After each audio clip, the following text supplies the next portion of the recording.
Well, let's turn now to our final story of the evening. British Prime Minister David Cameron and UKIP leader Nigel Farage have both rejected the European Commission's warnings against pursuing an anti-EU agenda. Mohammed Amin has more on this story. British Prime Minister David Cameron has said that the British people are his only boss when it comes to deciding whether Britain should remain in the European Union. In an increasingly defiant stance, he also said that issues on immigration need to be addressed. Well, what we need in Britain is a renegotiation of our relationship with the European Union and then a referendum where the British people decide, do we stay in this reformed organisation or do we leave it? Now, that's what I will pursue, that's what I will deliver. And at the heart of that renegotiation, we need to address people's concerns about immigration.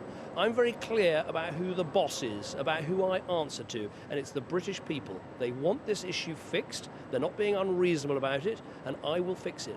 Cameron was hitting back at criticism from the outgoing president of the European Commission, Jose Manuel Barroso. On Monday, Barroso criticised Cameron's plan to cap migrants from the EU and warned that he risked upsetting allies if he pursued an anti-immigration agenda. And it is an illusion to believe that space for dialogue can be created if the tone and substance of the arguments you put forward question the very principle at stake and offend fellow member states. It will be an historic mistake if on these issues Britain were to continue to alienate its natural allies in Central and Eastern Europe when you were one of the strongest advocates for their accession. Cameron is seen to be adopting an increasingly defiant stance on immigration in order to tackle the threat of the anti-EU UK Independence Party. I do hereby declare that the said Douglas Carswell is duly elected as a Member of Parliament for the said constituency. Thank you. Following their win of a Parliament seat, UKIP's rising popularity threatened Cameron's bid for re-election.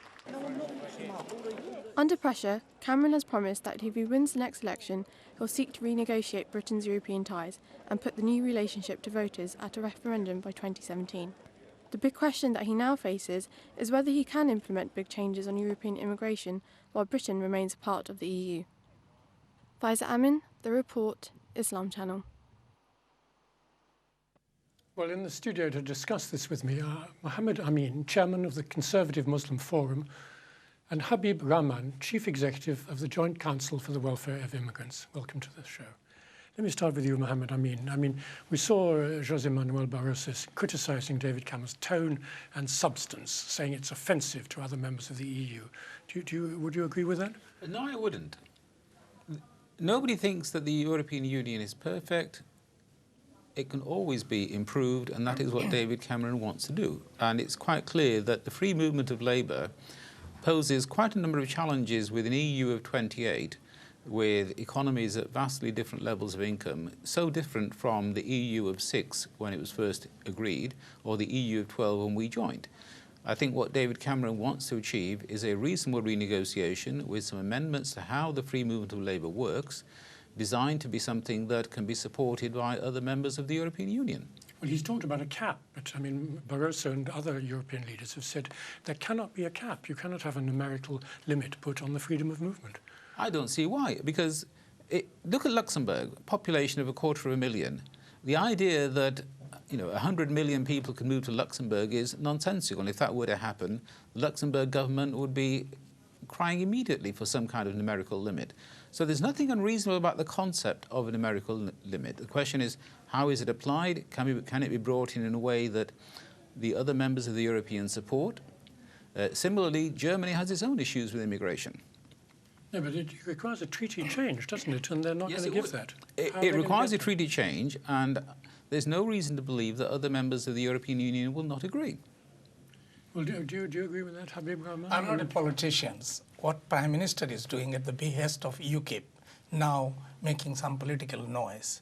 Let's look at the migration from EU countries and migration from Britain to EU countries. The number is nearly the same. It's about 2 million of British people like us. They go to for business reasons and other reasons to live and work in Europe, and about 2 million of the European Union members comes here to work. But we know from 2013 UCL report, University College London's report, the EU migrants alone contributed 25 billion to the British economy, and that's a net contribution. So what is the problem? This is a political maneuvering by Prime Minister, because it is a win-win situation for Britain. The EU migrants are also, that report said, they are 45% of the EU migrants coming here, that university graduate, university educated people, but in comparison to 21% of us here. So they come here, they contribute, they fill skill gaps and contribute to the economy. And other reports came out, they take less from the public purses, from social security and other benefits. So it's a win-win situation for people. And it is, as you said, that it is fundamentally against the freedom of movement. Whole Europe was, the European Union was created to have the fundamental principle, freedom of movement of people, not just the capital, movement of people. And it goes against that. It will be very difficult to achieve what Prime Minister is talking about without coming out of Britain or damaging Europe. I mean, isn't David Cameron conflating, and UKIP indeed, conflating two issues? One is the question of movement from in and out of other EU countries, which we've just heard is pretty much neutral in terms of numbers, and asylum seekers who mainly come from outside the EU. And he's trying to sort of have it both ways, so sort of anti-EU and anti-immigrant, when there isn't a problem about EU immigration. No, I think this mention of asylum seekers is slightly a red herring. Let's get back to EU migration. What we've just heard is that many of the migrants from the European Union are graduates. I think under a points-based system they would continue to be welcome. The issue is people who don't have the same level of qualifications, who potentially are working for low pay in circumstances where actually we should have British people filling those jobs. So what we want is a concept which actually makes the free movement of labour work in a way that is acceptable to both the host countries that people are going to and the countries that they're leaving from. And I'm the first to welcome highly qualified people from elsewhere in the European Union. But it was Britain that pushed for the entry of Eastern European countries, Poland and Czech Republic, etc., into the EU. Yes. Big advocate of widening the EU. Now when these people come here, we suddenly say we don't want them. I think it was right to widen the European Union. The question of the transition periods that should have been applied for before the free movement of labour kicked in, clearly the Labour government got it completely wrong when they didn't have any transition limits for Eastern Europe, while every other country in the European Union, apart from two others, did. That's why we have 500,000 Poles coming to the UK, because at that time they couldn't go to Germany. That transitional period is now over, although we have a new transitional period for Croatia, for example. But what we have seen is that with the global financial crisis, the recession in Europe, the incentives to move to countries like the UK where the economy is successful are much greater than we anticipated. And that is why we need to change. When the world changes, your policies need to change. But you have to do it with the agreement of the rest of the EU. Of course. Let me come. They deal with the undercutting of the British workers' earnings. This is a red herring because the government has got means to deal with it. As one of the means is, minimum pay. If you raise minimum pay, then there is no question of undercutting. The British workers will be competing on level playing field with other workers. And we want competition, the people. And there is no evidence come out from any departments, government departments, that the EU workers are undercutting the wages of British workers. But there are ways of dealing with it. Transitional period, I agree, there are mistakes made because any changes in the system needs to be managed properly. And then, if there is new countries coming in, with agreement of all other countries, there should be a transitional period agreed and adopted. Like the last time the government made a mistake, the then government made a mistake.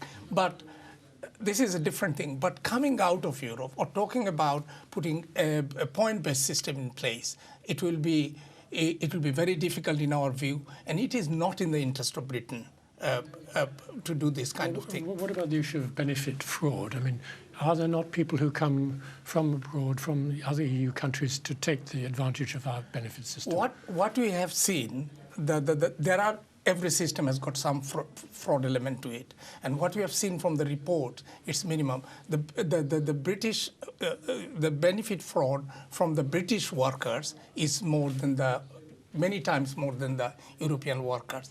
And benefit claims, other things, it is in the treaty, it is in the agreement that if any benefits is claimed from here, it can be claimed from the donor countries, the countries they are coming from, or for that matter, the NHS, the cost, it can be claimed. But what is not happening... by the government. The British government will keep can a bill, as it were, and then go back to that country. Other countries. So these are not the issues. Issues is political, as I said at the outset, that we have seen the rise of the UKIP for some reason, because of xenophobia they have fostering in the country, and the Conservatives is seeing Clacton by-election. In your piece, it was shown that it is something they have to deal with.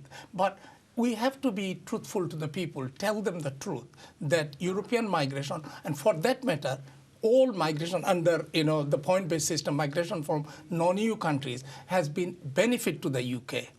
And in all the reports came out, they make net contribution, they add to the prosperity of us, the British people in this country. Well, one of the other big points that Mr. Barroso made was that the Cameron government is not doing enough to sing the praises of Europe where it needs to be sung, not just on, he's always talking about the negatives. He's saying, why isn't the positive case for Britain to stay in the EU put forward rather than leaving it to the last minute? I mean, he brought even the comparison with the Scottish referendum up, where obviously the no campaign was campaigning for months, years before the actual referendum. Why isn't Cameron, singing the praises of the EU when it has to be sung sometimes? Well, there is a very strong positive case for the European Union, and I expect David Cameron to make that case at the appropriate time. Why doesn't he start it now? Well, at the moment, I think he's concentrating on the issue that is of greatest concern to UK voters, which is immigration. When you go canvassing, it is the number one issue that gets raised on the doorstep. And many British voters want to stay in the EU. They will be very alarmed if the country voted against it. Why isn't Cameron, who says he wants Britain basically to stay in the EU, not making this point more strongly? Because now is not the moment when it needs to be made. At the moment, the key issue is preparing to and entering into negotiations, which we will do assuming that the Conservative government is re-elected, and then once the negotiations are complete, to put the proposals to the British electorate. The last time we had a referendum was 1975.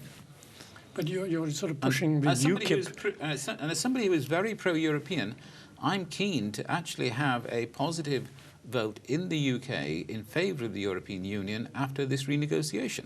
But since many Tory MPs are now leaving, not many, but two have left to join UKIP, can you imagine yourself possibly in 2017, if the Cameron government is still there, or British Conservative government, and Britain votes against the EU, that you'll leave the Conservative Party?